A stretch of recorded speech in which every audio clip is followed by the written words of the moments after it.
West Africa is changing before our eyes.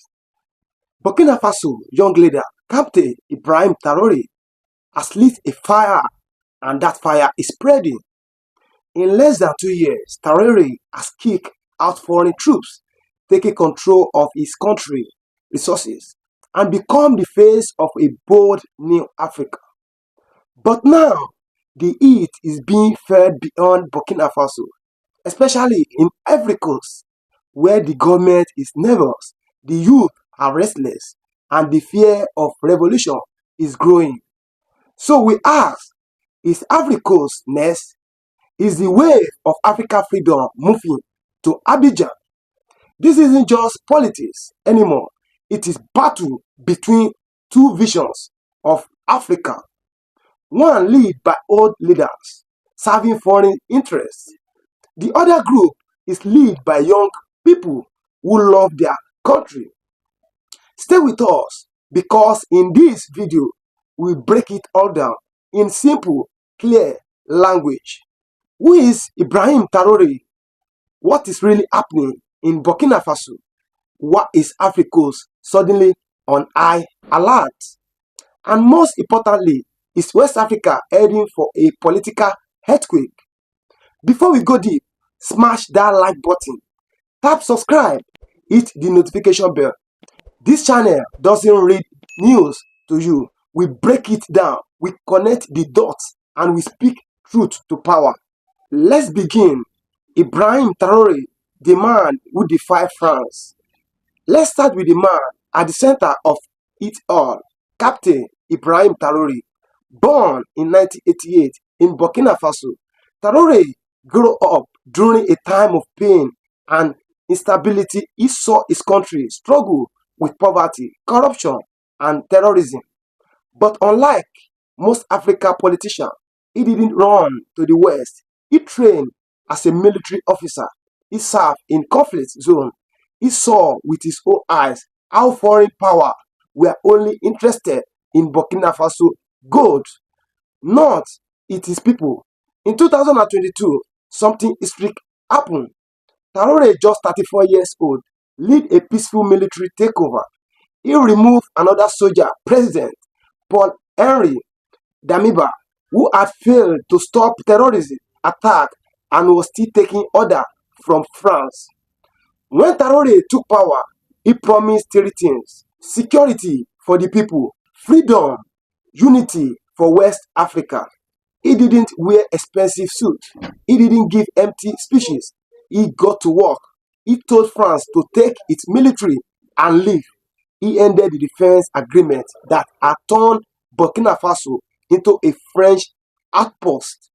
He said clearly, we are not France's children. We are Africans and we must stand on our own feet. And guess what? The people love it. When French soldiers left, thousands celebrate in the street. Young people call him Captain Courage. Burkina Babe felt proud again, not because they had rich country, but because they had a brave leader. Traoré then went further. He formed the Alliance of Sahel States, AES, with Mali, Niger, and two other countries, whose leaders rejected French interference. Together, they said no more ECOWAS sanctions, no more begging Paris. Africa must decide its own future. And just like that, a new Pan-African movement was born. But while the people celebrated, other African presidents started to sweat, especially in Africa. Under Traoré, Burkina Faso didn't just talk about change, it started building it. Here's how. 1. Security by the people. Terrorist attacks were destroying villages. Previous government relied only on French military support, but Traoré said, we will defend ourselves. He launched a volunteer force. Tens of thousands of Burkina Babes signed up to defend their home and borders. This was national defense from the ground up. He provided training and basic weapons, not perfect, but patriotic. It worked. Some areas once controlled by terrorism are now under local control, and morale is up. People are fighting for their homeland, not just waiting for outside help. 2. Cutting out France. He ended all military deals with France. He told French media outlets to shut down, and he demanded that gold mines be run by Burkinabe companies, not French corporations. He asked, how can a poor country be rich in gold, but the people are starving? He pushed for more trade with Russia, Turkey, and other countries willing to respect Africa. 3. The People Constitution. Instead of rushing to hold elections under a corrupt system, Traoré is building a new constitution, writing everyday citizen. Farmers, students, traders, they are all part of the process. He said a new system cannot be built with the tools of the old one. And for the first time, it feels real. Burkina Faso say Traoré is not perfect, but he listens, he tries, and he puts us first. 4. The return of dignity. Traoré's leadership style is simple but powerful. He walks among the people. He rejects luxury. He gives direct speech in local language. He calls other African leaders to unite. This isn't just governance, it is dignity. But here's the thing, when one African country stands tall, others are forced to look in the mirror, and that mirror is now facing Ivory Coast. What is going wrong in Ivory Coast? Let's look at the other side. Ivory Coast, once called the jewel of Francophone Africa, is now showing cracks. 1. Leadership problem. The president has been in power since 2011. He changed the constitution to stay longer at 82 years old. He rules like an emperor, not a president. He close to France. His country still use CFA, France, and many say his policy benefit foreign investors, not Ivory Coast. Meanwhile, youth unemployment is high, housing prices are rising, food is expensive, and many feel left behind. 2. Silencing dissent. Opposition voices are being jailed, protesters are being harassed, journalists are working on eggshells. The government say it is maintaining order, but people say this is fear, not freedom. And guess what?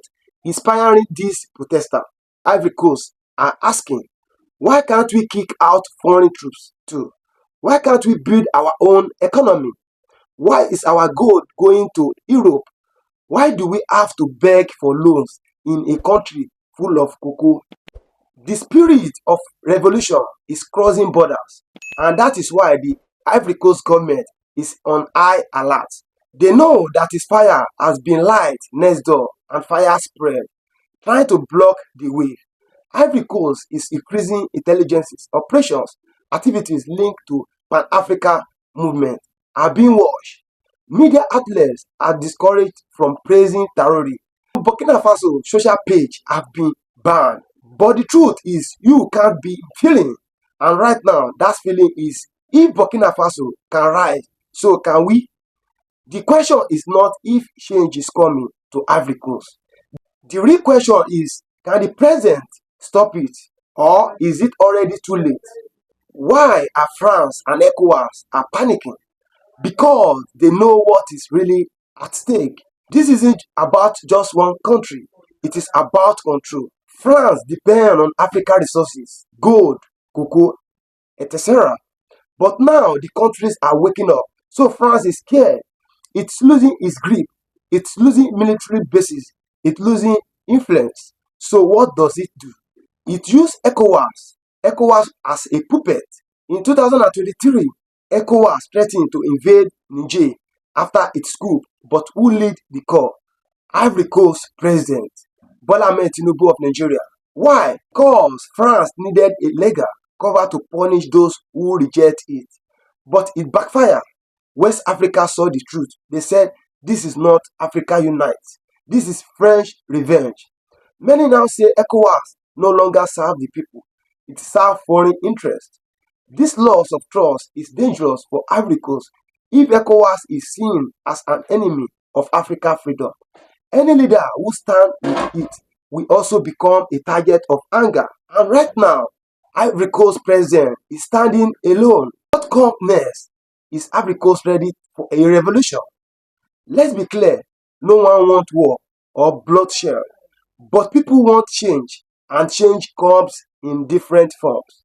Through elections, through protest, through pressure, or through sudden dramatic shift. Right now, Ivory Coast is like closed bottle under pressure. And every day that pressure grows. Traoré didn't create this tension, but his success has inspired it. If things don't improve in Ivory Coast, more youth will protest, more people will ask questions, and one day someone will light the match.